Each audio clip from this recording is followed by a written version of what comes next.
بسم الله الرحمن الرحيم.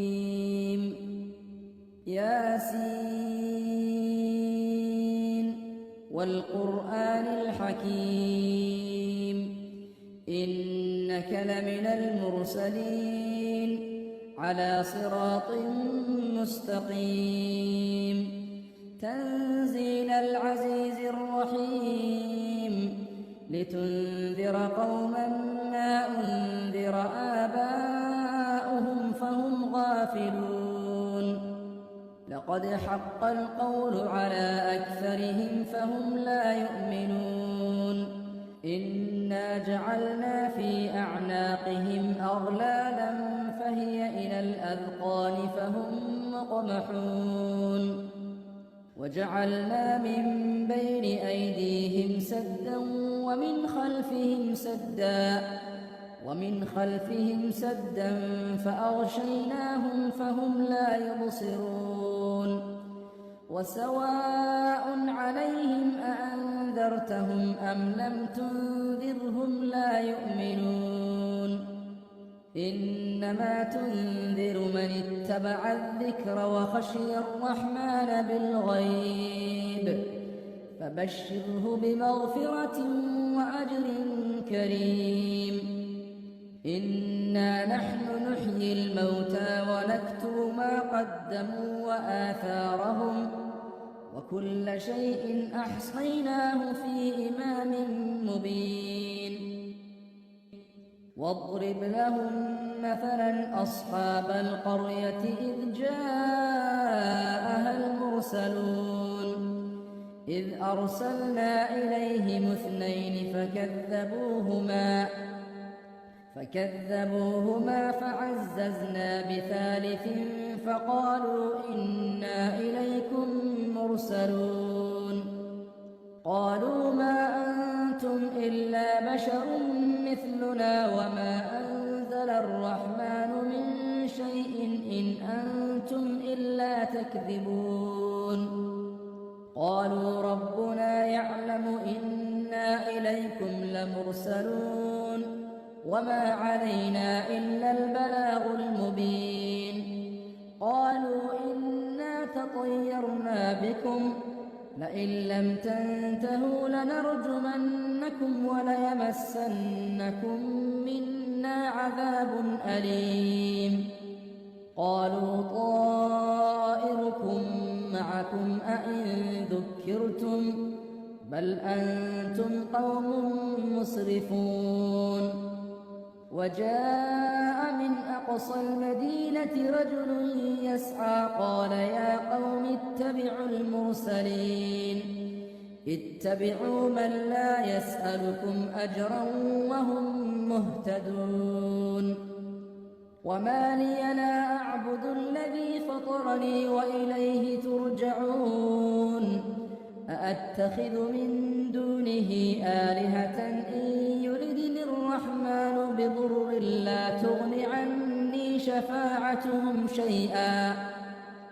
لا تغن عني شفاعتهم شيئا ولا ينقذون إني إذا لفي ضلال مبين إني آمنت بربكم فاسمعون قيل ادخل الجنة قال يا ليت قومي يعلمون بما غفر لي ربي وجعلني من المكرمين وما أنزلنا على قومه من بعده من جند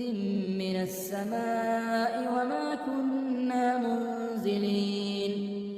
إن كانت إلا صيحة واحدة فإذا هم خامدون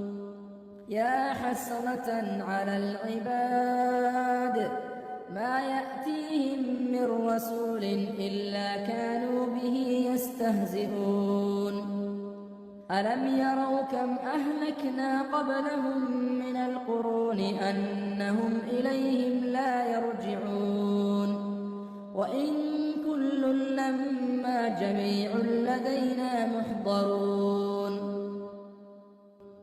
وآية لهم الأرض الميتة أحييناها وأخرجنا منها حبا فمنه يأكلون وجعلنا فيها جنات من نخيل وأعناب وفجرنا فيها من العيون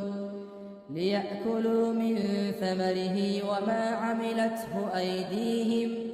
أفلا يشكرون سبحان الذي خلق الأزواج كلها مما تنبت الأرض ومن أنفسهم ومما لا يعلمون وآية لهم الليل نسلخ منه النهار فإذا هم مظلمون والشمس تجري لمستقر لها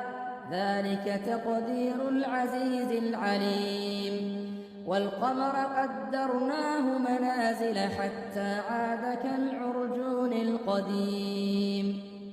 لا الشمس ينبغي لها أن تدرك القمر ولا الليل سابق النهار وكل في فلك يسبحون وآية لهم أنا حملنا ذريتهم في الفلك المشحون وخلقنا لهم من مثله ما يركبون وإن نشأ نغرقهم فلا صريخ لهم ولا هم ينقذون إلا رحمة منا ومتاعا إلى حين وإذا قيل لهم اتقوا ما بين أيديكم وما خلفكم لعلكم ترحمون وما تأتيهم من آية من آيات ربهم إلا كانوا عنها معرضين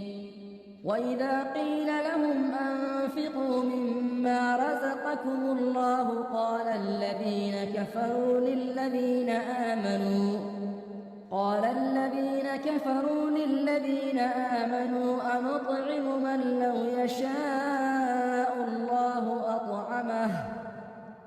أنطعم من لو يشاء الله أطعمه إن أنتم إلا في ضلال مبين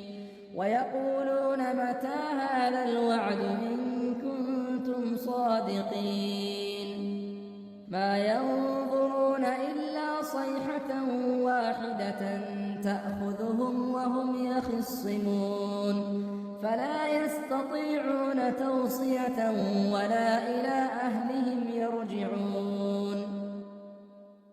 ونفخ في الصور فإذا هم من الأجداث إلى ربهم ينسلون قالوا يا ويلنا من بعثنا من مرقدنا هذا ما وعد الرحمن وصدق المرسلون إن كانت إلا صيحة واحدة فإذا هم جميع لدينا محضرون فاليوم لا تظلم نفس شيئا ولا تجزون إلا ما كنتم تعملون إن أصحاب الجنة اليوم في شغل فاكهون هم وأزواجهم في ظلال على الأرائك متكئون لهم فيها فاكهة ولهم ما يدعون سلام قولا من رب رحيم وامتازوا اليوم أيها المجرمون ألم أعهد إليكم يا بني آدم ألا تعبدوا الشيطان إنه لكم عدو مبين وأن اعبدوني هذا صراط مستقيم ولقد أضل منكم جبلا كثيرا أفلم تكونوا تعقلون هذه جهنم التي كنتم توعدون اصلوها اليوم بما كنتم تكفرون اليوم نختم على أفواههم وتكلمنا أيديهم وتشهد أرجلهم بما كانوا يكسبون ولو نشاء لطمسنا على أعينهم فاستبقوا الصراط فأنى يبصرون ولو نشاء لمسخناهم على مكانتهم فما استطاعوا مضيا ولا يرجعون ومن نعمره ننكسه في الخلق أفلا يعقلون وما علمناه الشعر وما ينبغي له إن هو إلا ذكر وقرآن مبين لينذر من كان حيا ويحق القول على الكافرين أولم يروا أنا خلقنا لهم مما عملت أيدينا أنعاما فهم لها مالكون وذللناها لهم فمنها ركوبهم ومنها يأكلون ولهم فيها منافع ومشارب أفلا يشكرون واتخذوا من دون الله آلهة لعلهم ينصرون لا يستطيعون نصرهم وهم لهم جند محضرون فلا يحزنك قولهم إنا نعلم ما يسرون وما يعلنون أولم ير الإنسان أنا خلقناه من نطفة فإذا هو خصيم مبين وضرب لنا مثلا ونسي خلقه قال من يحيي العظام وهي رميم قل يحييها الذي أنشأها أول مرة وهو بكل خلق عليم الذي جعل لكم من الشجر الأخضر نارا فإذا أنتم منه توقدون أوليس الذي خلق السماوات والأرض بقادر على أن يخلق مثلهم بلى وهو الخلاق العليم إنما أمره إذا أراد شيئا أن يقول له كن فيكون فسبحان الذي بيده ملكوت كل شيء وإليه ترجعون بسم الله الرحمن الرحيم الرحمن علم القرآن خلق الإنسان علمه البيان الشمس والقمر بحسبان والنجم والشجر يسجدان والسماء رفعها ووضع الميزان ألا تطغوا في الميزان وأقيموا الوزن بالقسط ولا تخسروا الميزان والأرض وضعها للأنام فيها فاكهة والنخل ذات الأكمام والحب ذو العصف والريحان فبأي آلاء ربكما تكذبان خلق الإنسان من صلصال كالفخار وخلق الجان من مارج من نار فبأي آلاء ربكما تكذبان رب المشرقين ورب المغربين فبأي آلاء ربكما تكذبان مرج البحرين يلتقيان بينهما برزخ لا يبغيان فبأي آلاء ربكما تكذبان يخرج منهما اللؤلؤ والمرجان فبأي آلاء ربكما تكذبان وله الجوار المنشآت في البحر كالأعلام فبأي آلاء ربكما تكذبان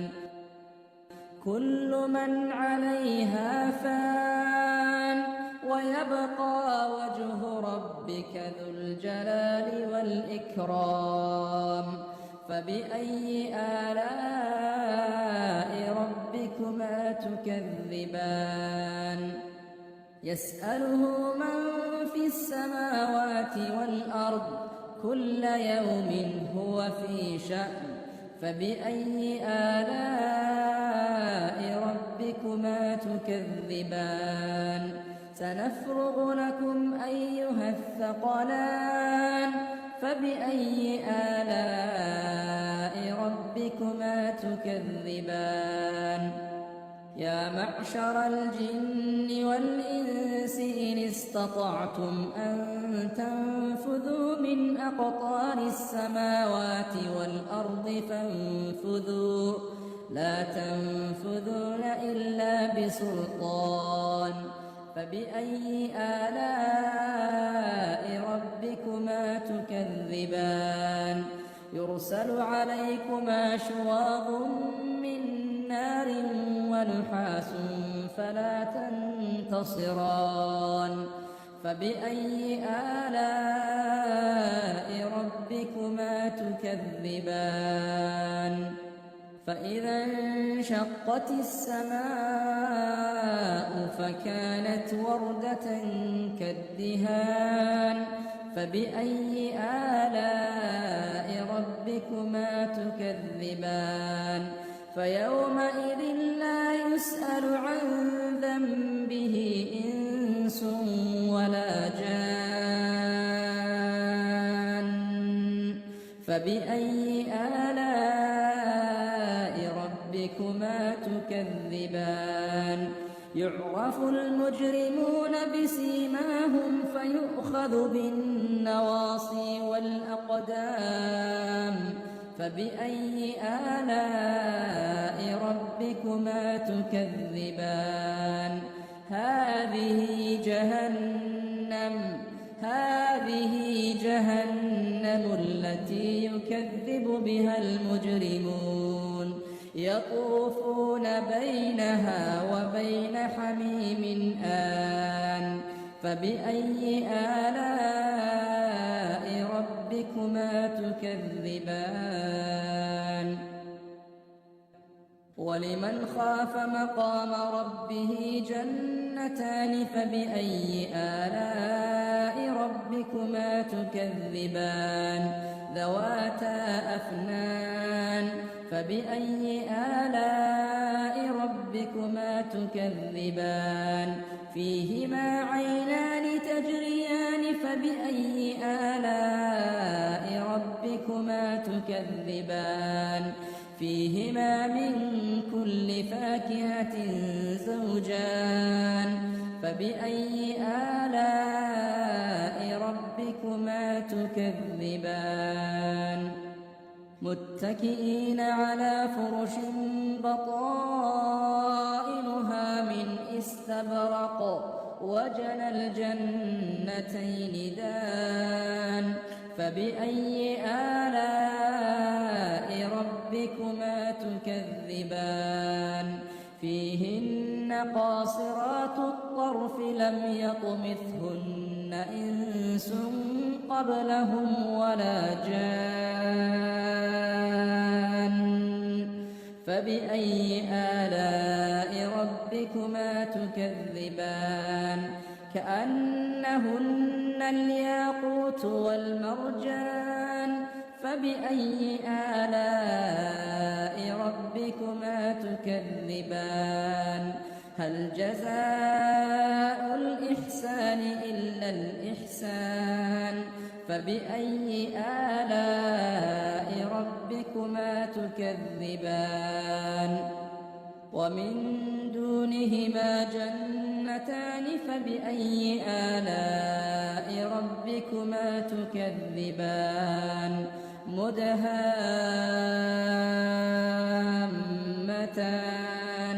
فبأي آلاء ربكما تكذبان فيهما عينان نضاختان فبأي آلاء ربكما تكذبان فيهما فاكهة ونخل ورمان فبأي آلاء ربكما تكذبان فيهن خيرات حسان فبأي آلاء ربكما تكذبان حور مقصورات في الخيام فبأي آلاء ربكما تكذبان لم يطمثهن إنس قبلهم ولا جان فبأي آلاء ربكما تكذبان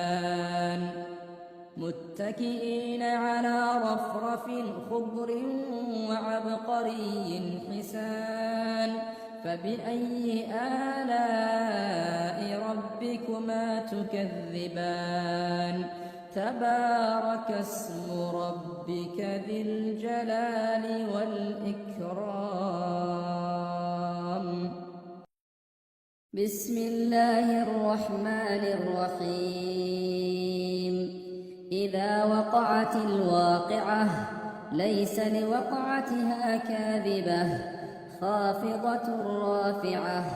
إذا رجت الأرض رجا وبست الجبال بسا فكانت هباء منبثا وكنتم أزواجا ثلاثة فأصحاب الميمنة ما أصحاب الميمنة وأصحاب المشأمة ما أصحاب المشأمة والسابقون السابقون أولئك المقربون في جنات النعيم ثلة من الأولين وقليل من الآخرين على سرر موضونة متكئين عليها متقابلين يطوف عليهم ولدان مخلدون بأكواب وأباريق وكأس من معين لا يصدعون عنها ولا ينزفون وفاكهة مما يتخيرون ولحم طير مما يشتهون وحور عين كأمثال اللؤلؤ المكنون جزاء بما كانوا يعملون لا يسمعون فيها لغوا ولا تأثيما إلا قيلا سلاما سلاما وأصحاب اليمين ما أصحاب اليمين في سدر مخضود وطلح منضود وظل ممدود وماء مسكوب وفاكهة كثيرة لا مقطوعة ولا ممنوعة وفرش مرفوعة إنا أنشأناهن إنشاء فجعلناهن أبكارا عربا أترابا لأصحاب اليمين ثلة من الأولين وثلة من الآخرين وأصحاب الشمال ما أصحاب الشمال في سموم وحميم وظل من يحموم لا بارد ولا كريم إنهم كانوا قبل ذلك مترفين وكانوا يصرون على الحنث العظيم وكانوا يقولون أئذا متنا وكنا ترابا وعظاما أئنا لمبعوثون أوآباؤنا الأولون قل إن الأولين والآخرين لمجموعون إلى ميقات يوم معلوم ثم إنكم أيها الضالون المكذبون لآكلون من شجر من زقوم فمالئون منها البطون فشاربون عليه من الحميم فشاربون شرب الهيم هذا نزلهم يوم الدين نحن خلقناكم فلولا تصدقون أفرأيتم ما تمنون أنتم تخلقونه أم نحن الخالقون نحن قدرنا بينكم الموت وما نحن بمسبوقين على أن نبدل أمثالكم وننشئكم فيما لا تعلمون ولقد علمتم النشأة الأولى فلولا تذكرون أفرأيتم ما تحرثون أأنتم تزرعونه أم نحن الزارعون لو نشاء لجعلناه حطاما فظلتم تفكهون إنا لمغرمون بل نحن محرومون أفرأيتم الماء الذي تشربون أنتم أنزلتموه من المزن أم نحن المنزلون لو نشاء جعلناه أجاجا فلولا تشكرون أفرأيتم النار التي تورون أنتم أنشأتم شجرتها أم نحن المنشئون نحن جعلناها تذكرة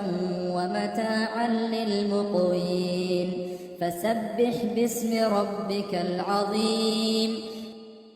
فلا أقسم بمواقع النجوم وإنه لقسم لو تعلمون عظيم إنه لقرآن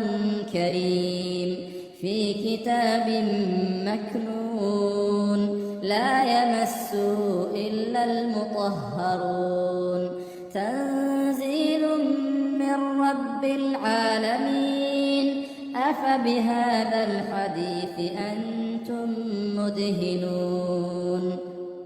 وتجعلون رزقكم أنكم تكذبون فلولا إذا بلغت الحلقوم وأنتم حينئذ تنظرون ونحن أقرب إليه منكم ولكن لا تبصرون فلولا إن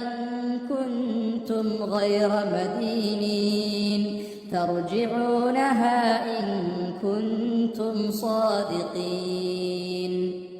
فأما إن كان من المقربين فروح